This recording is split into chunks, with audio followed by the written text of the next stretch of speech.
Improvement in food resources. Introduction. Food gives us the necessary things like carbohydrates, proteins, fats, fiber, vitamins, and minerals. And all these 6 categories of nutrition comes from pulses, fruits, vegetables, cereals, milk, meat, etc. We know that our world is heavily populated and more than 7 billion people need food every day.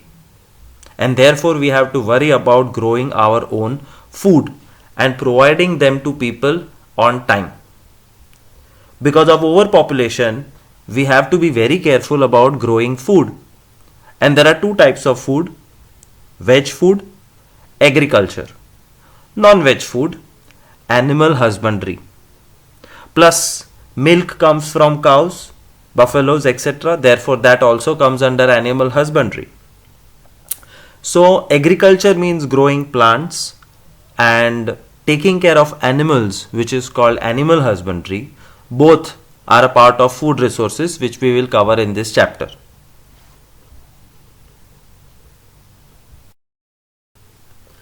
Now, the biggest topic of discussion is how to get more food. To get more food, you need to do more agriculture and more animal husbandry. But for more agriculture, you need more land. And you don't have more land.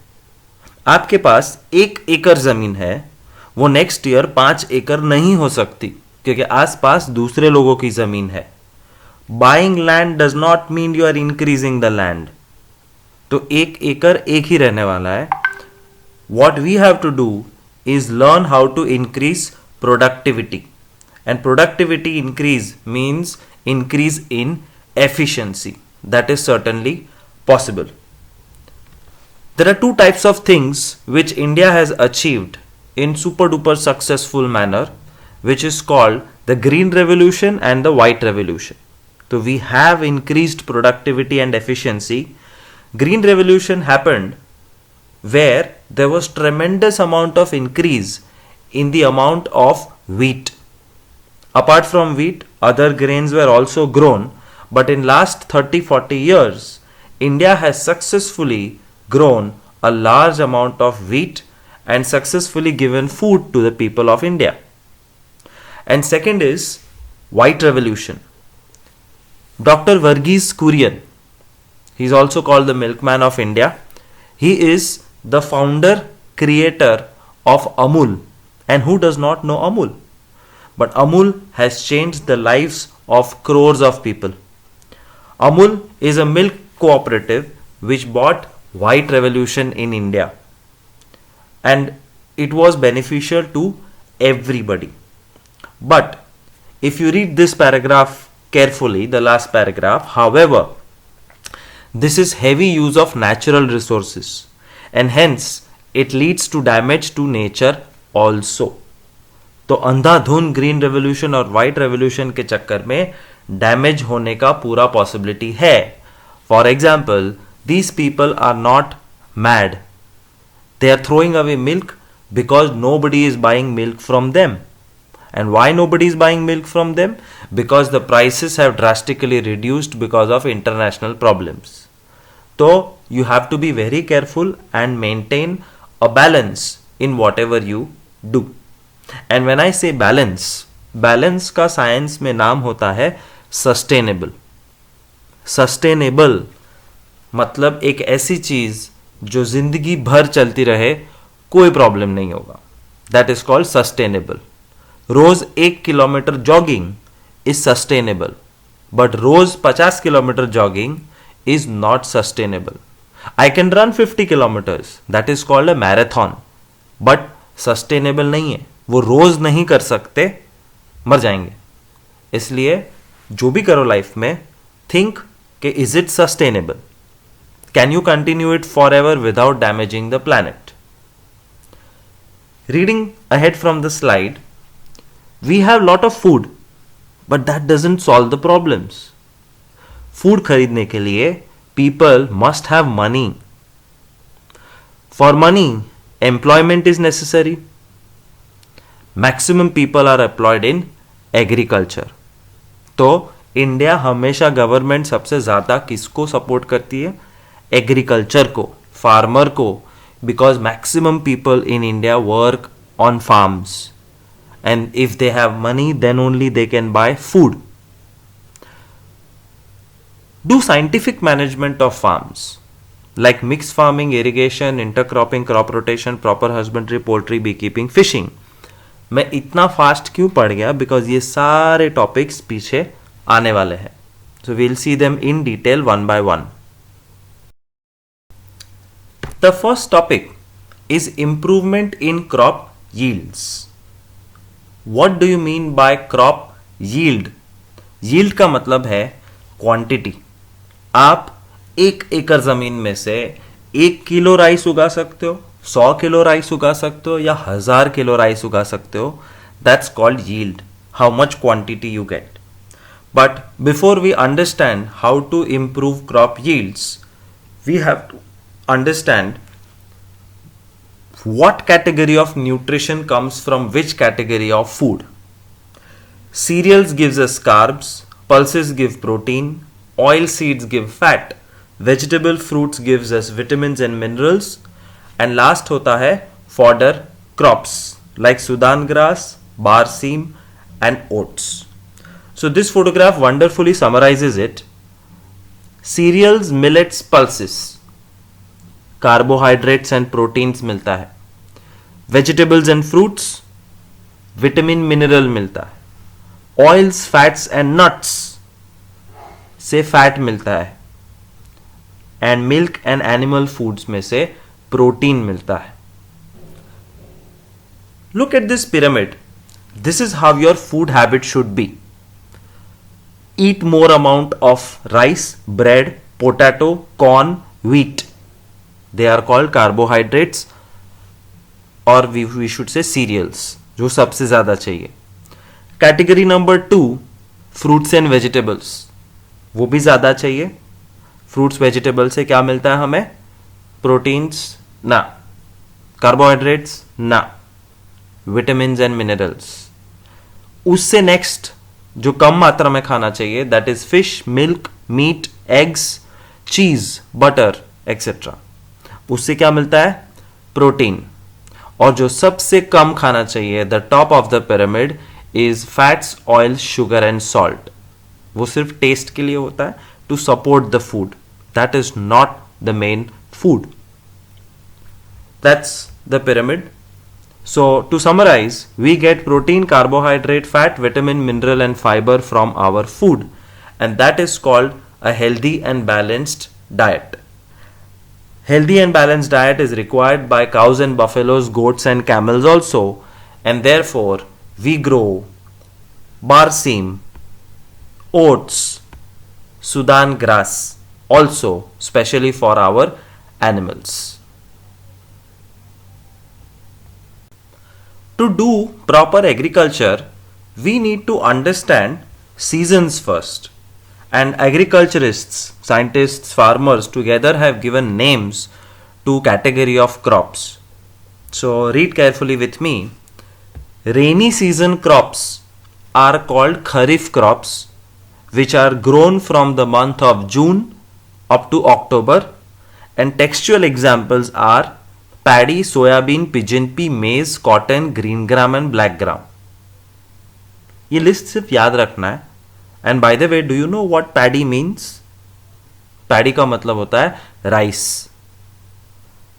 मेज मतलब मकाई. Green gram लीला चना. Black gram काला चना. तो ये सब routine चीजें जो हम खाते हैं, and they are grown in the rainy season, called kharif crops. Winter season crops are called rabi crops, grown from November to April. An example is wheat, gram એટલે ચણા, peas એટલે વટાણા, mustard એટલે રાઈ, or linseed. Now, it's a badly designed textbook because there is a third category which the textbook has completely missed. And the third category is in the center, called zaid crops. and Z are summer crops which are planted in March and harvested in June. Example, watermelon and cucumber. So remember this for objective purpose: Kharif, Zaid and Rabi, monsoon, summer and winter, June to October, March to June, November to April, and the examples also.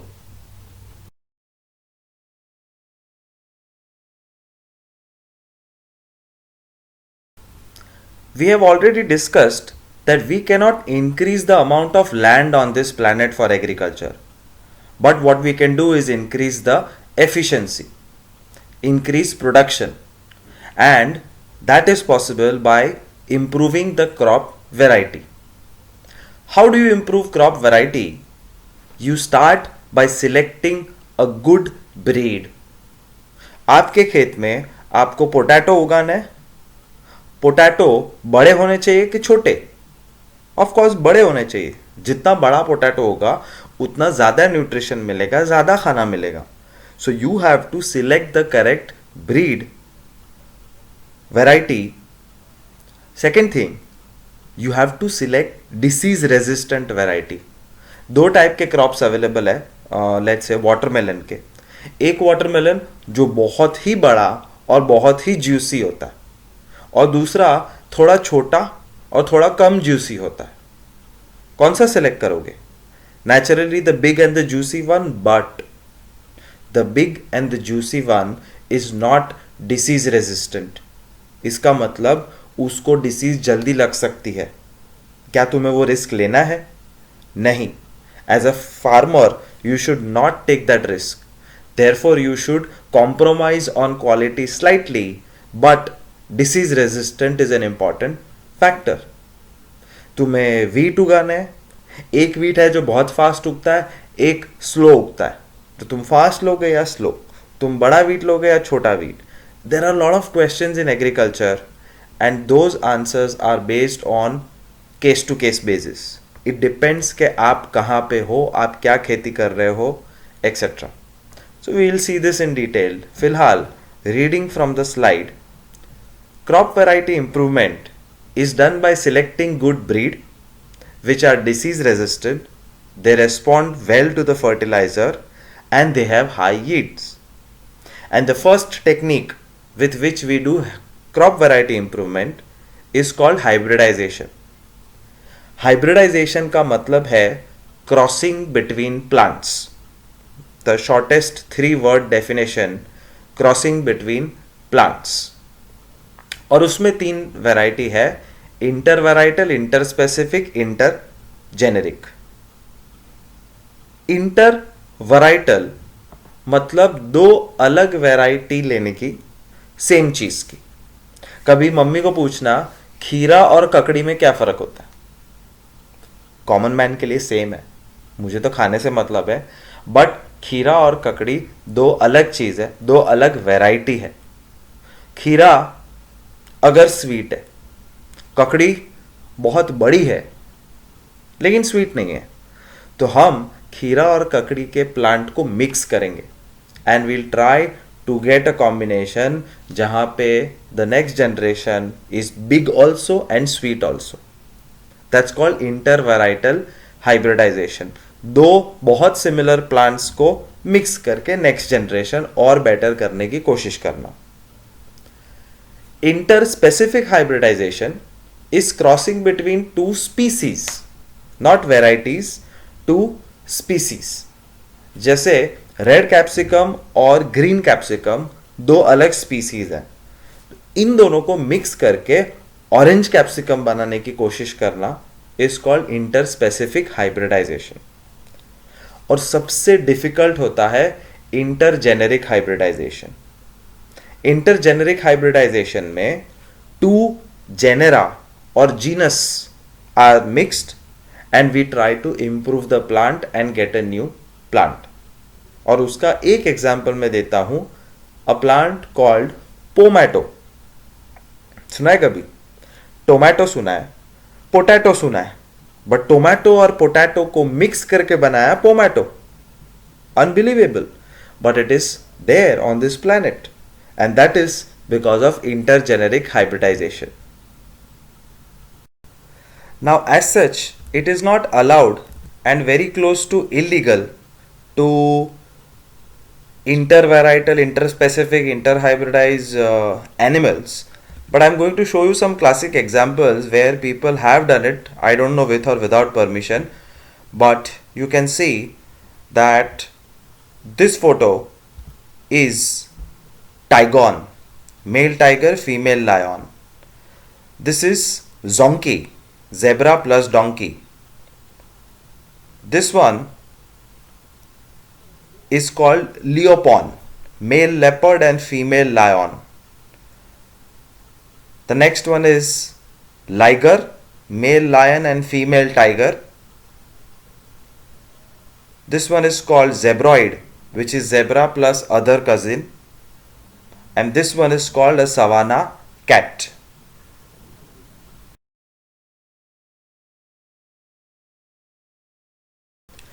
Now this is one of the most important and long topics of the chapter, that why do we do variety improvement? क्यों ये hybridisation, interspecific, intervarietal, legal, illegal सब करने की ज़रूरत है? There are 6 top reasons and we are doing it with our food. Animals का topic syllabus में नहीं है. प्लांट्स के साथ हम वेराइटी इंप्रूवमेंट क्यों करते हैं?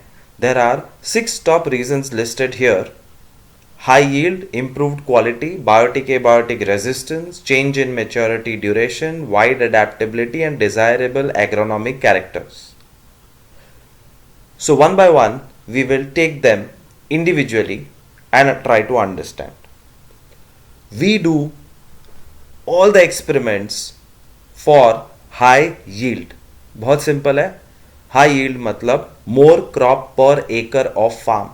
ज़्यादा से ज़्यादा खाना मिलना चाहिए, इसलिए हम मेहनत करते हैं.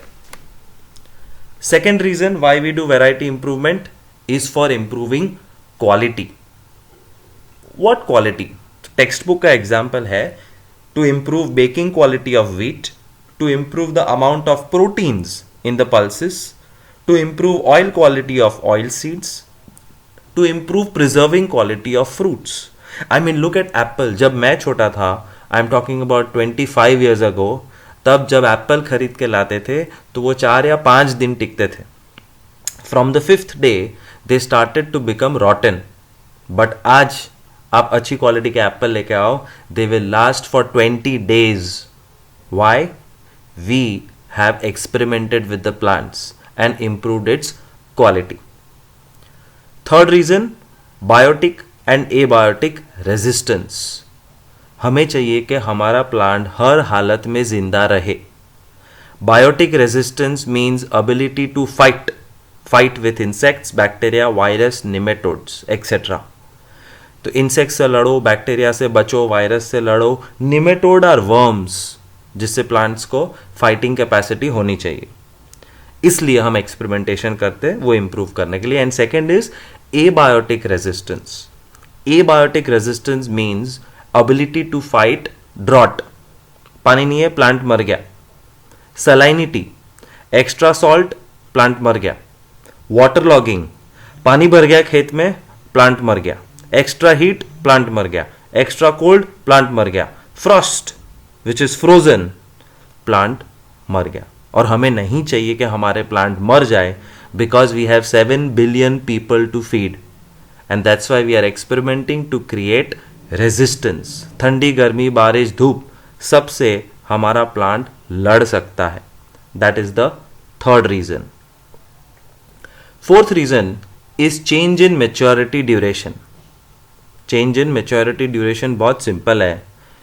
तुम्हारे पास 3 सीड्स है, 3 वेराइटी है, और तीनों सीड में सारी क्वालिटी सेम है. लेट्स से सनफ्लावर सीड्स है, तो सनफ्लावर से ऑयल मिलता है. So you are a farmer growing sunflower, और तुम्हें मैं ऑप्शन देता हूं ए, बी और C, and I tell you that 100% सब कुछ सेम है तीनों के बीच में, प्राइस भी सेम है. कौन सा चूज करोगे? तीनों सेम है तो क्या फर्क पड़ता है? But there is one big difference. Seed A, the crop will be ready in 4 months. Seed B, crop will be ready in 6 months. Seed C, the crop of sunflower will be ready in 10 months. Naturally, you should choose A, क्योंकि वो जल्दी mature होता है, फटाफट crop मिलेगा तो तुम एक और क्रॉप ग्रो कर सकते हो. That's called change in maturity duration. The fifth reason why we do experimentation with plants is wide adaptability. We want that the plant should be able to survive under different climatic conditions and different areas. तुम्हें पता है सबसे best apples कहाँ के होते हैं India में? Kashmiri Apple. क्यों? क्योंकि एप्पल ठंडी जगह में उगते हैं पहाड़ों पे. But that's no more the case. We have created varieties of apple जो गुजरात की गर्मी में भी ग्रो कर सकते हैं, and that's what we want. Alphonso mango Maharashtra से आता है, but we have created such varieties जो अब पूरे इंडिया में उग सकती है और सेम टेस्ट सेम क्वालिटी मिलती है. That's called wide adaptability. And the sixth and the last reason is desirable agronomic characteristics. Desirable मतलब जो अच्छा है, जो चाहिए. एग्रोनॉमिक कैरेक्टर मतलब प्लांट का एक पर्टिकुलर क्वालिटी जो अच्छा है. Think and tell me, tallness सबसे पहला वर्ड है. कौन सा ऐसा प्लांट है जो तुम उगा रहे हो और जितना लंबा उतना अच्छा? Think for a second. Does something come to your mind? जितना लंबा उतना अच्छा. मेरे दिमाग में दो आंसर आते हैं. एक है शुगर केन और दूसरा है बैम्बू. Think of branching. जितनी ज्यादा ब्रांच उतना अच्छा. मेथी, कोथमीर और ये फॉडर क्रॉप्स मतलब जो गाय भैंस खाते हैं. ड्वार्फनेस, जितना छोटा उतना अच्छा. सीरियल्स. क्यों? Can you think of reason why? Cereals मतलब वीट, ज्वार, बाजरा, ये सब छोटे क्यों होने चाहिए? क्योंकि हमें सिर्फ उनके टॉप से मतलब है, हमें सीड से मतलब है जो ऊपर आते हैं. वो चाहे कितना भी लंबा हो या छोटा हो कोई फर्क नहीं पड़ता, तो वो छोटा ही होना चाहिए. Reason, less nutrition will be going in the body and more nutrition will be going in the grains. So this topic which contains 6 reasons why you should do crop variety improvement. Summarizing quickly, for high yield मतलब more quantity, improved quality, biotic abiotic resistance मतलब fighting power, change in maturity duration जितना कम उतना अच्छा, wide adaptability, आप कोई भी fruit vegetable कहीं भी उगा सकते हो, ऐसा ट्राई करना है, and last is desirable agronomic characters. This topic डी talks about crop production management, जिसमें आएगा प्लांट्स क्या खाते हैं, क्या पीते हैं, and cropping patterns. Crop production management. A little bit of general introduction जो इंपॉर्टेंट नहीं है. Farmers are rich or poor, and according to their status they decide the method of crop production. And textbook says there are 3 methods of crop production: low cost, high cost and no cost. but इसका chapter से कोई लेन देना नहीं है. Main topic यहां से शुरू होता है, द खाना of the plant. We have to take care कि प्लांट को टाइम टू टाइम अपना खाना मिले, वरना वो उगेगा नहीं तो हमारा खाना अटक जाएगा. You understand? What does plant eat? Not literally, plant कुछ खाता नहीं है, बट प्लांट को खाने के तौर पे क्या देना पड़ता है. तो farmer has to provide 16 nutrients to the plant. 16.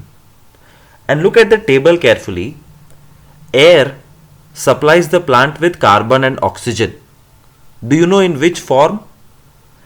Yes, carbon dioxide, CO2 जिसमें कार्बन ऑक्सीजन दोनों है, as well as oxygen जो सांस लेने के लिए हमको भी चाहिए और प्लांट को भी.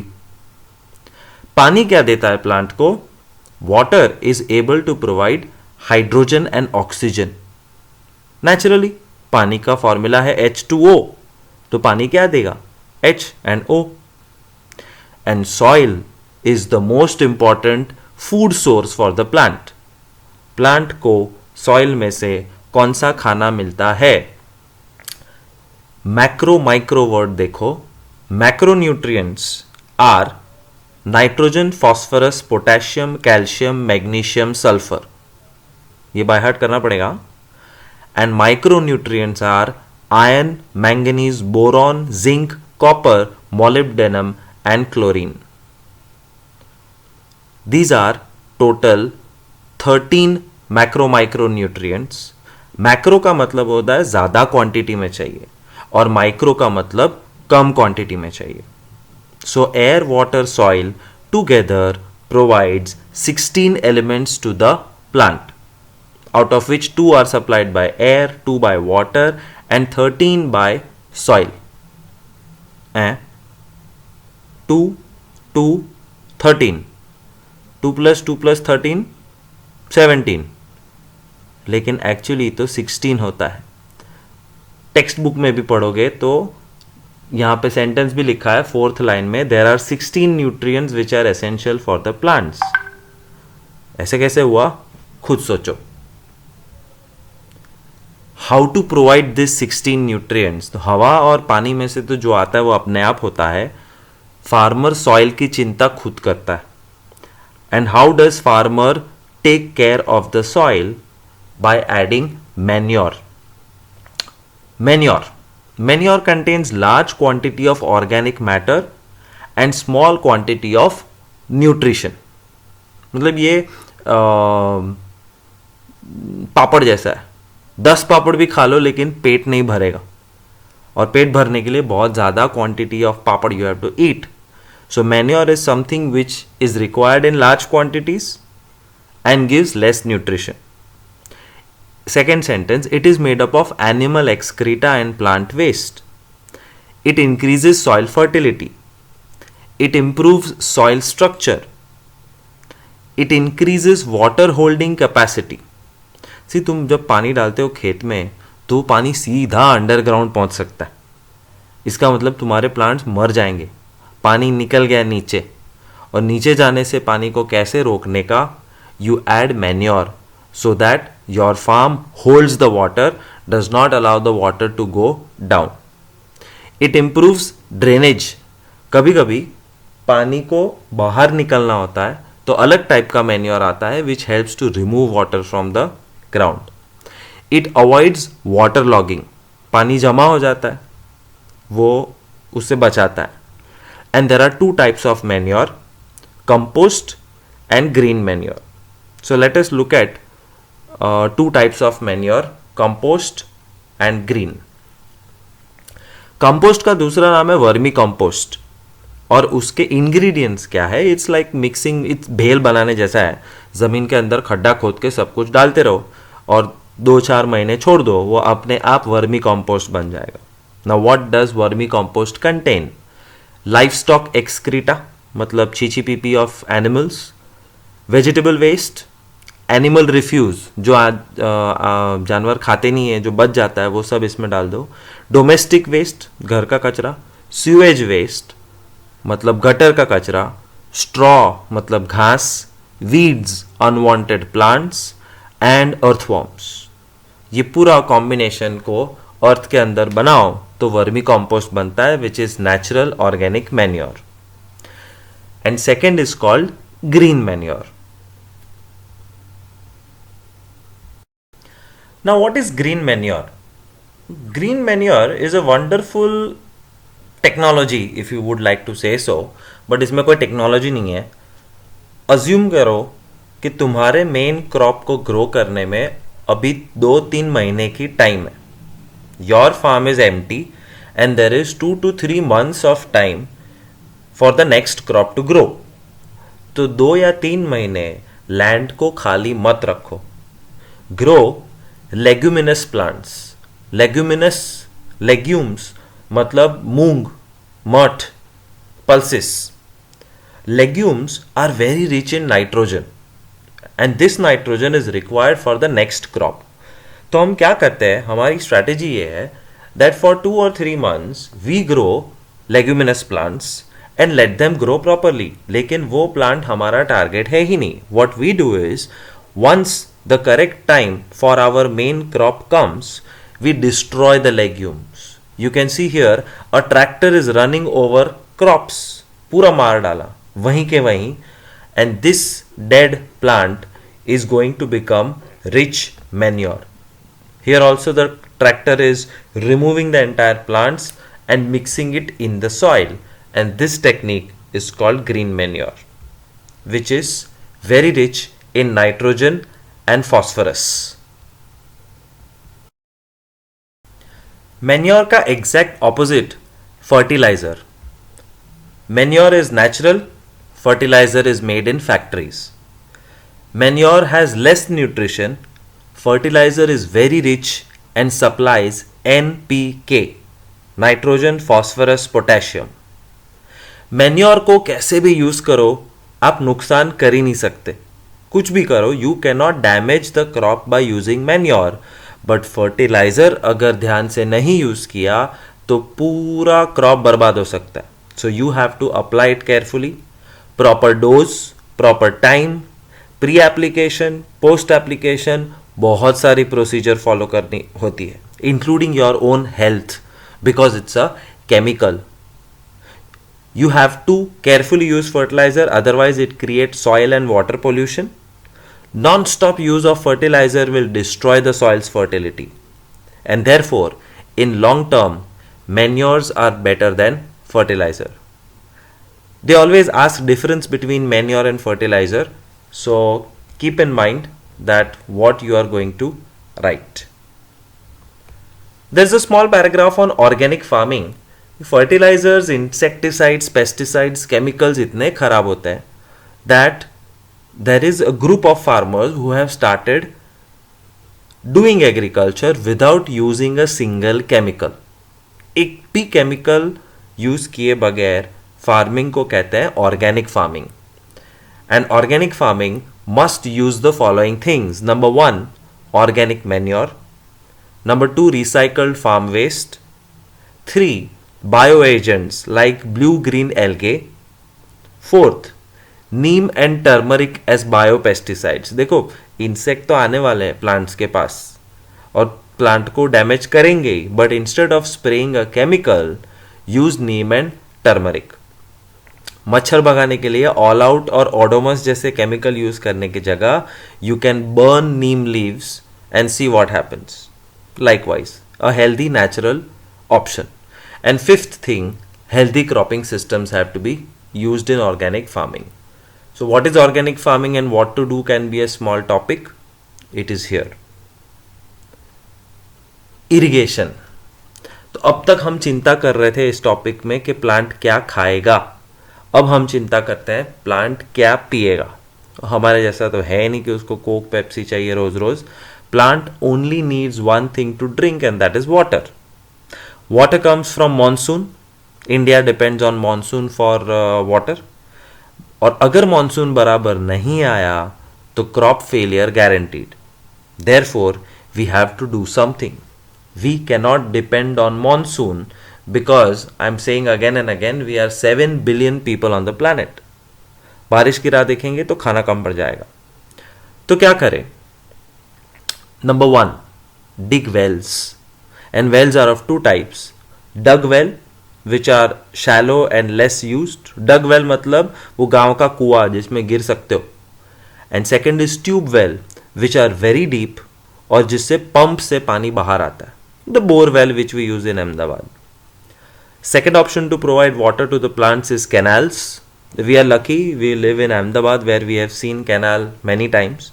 It's an elaborate and extensive network. And the water comes from dams or from the rivers, and main canal divides into small canal which finally provides water to the farms. So canal system basically. Third, जो तुमने कभी नहीं सुना होगा, that is called river lift system. अब river lift में क्या होता है? Farmers sometimes cannot dig canals. Canal farm तक पहुंचती नहीं है, तो वो लोग क्या करते हैं? वो लोग एक पाइप लेते हैं और रिवर में से डायरेक्टली पानी लिफ्ट करते हैं. And lifting water does not mean कि पानी को उठाना है. बेसिकली पंप लगा दिया है, पानी को खींचना है. सो रिवर में से पानी खींच के डायरेक्ट फार्म में आएगा, हर एक का अपना अपना पाइप होगा, that is called river lift system. Water doesn't come to you, you go and take the water. Fourth option is tanks, small storage reservoirs to store little water. Tank से खास कुछ होता नहीं है. Tanks are not a great option for providing water to the agricultural farms. Main is wells, canals and river lift system. Apart from this, 8th standard में पढ़ा था sprinkler system, drip irrigation etc.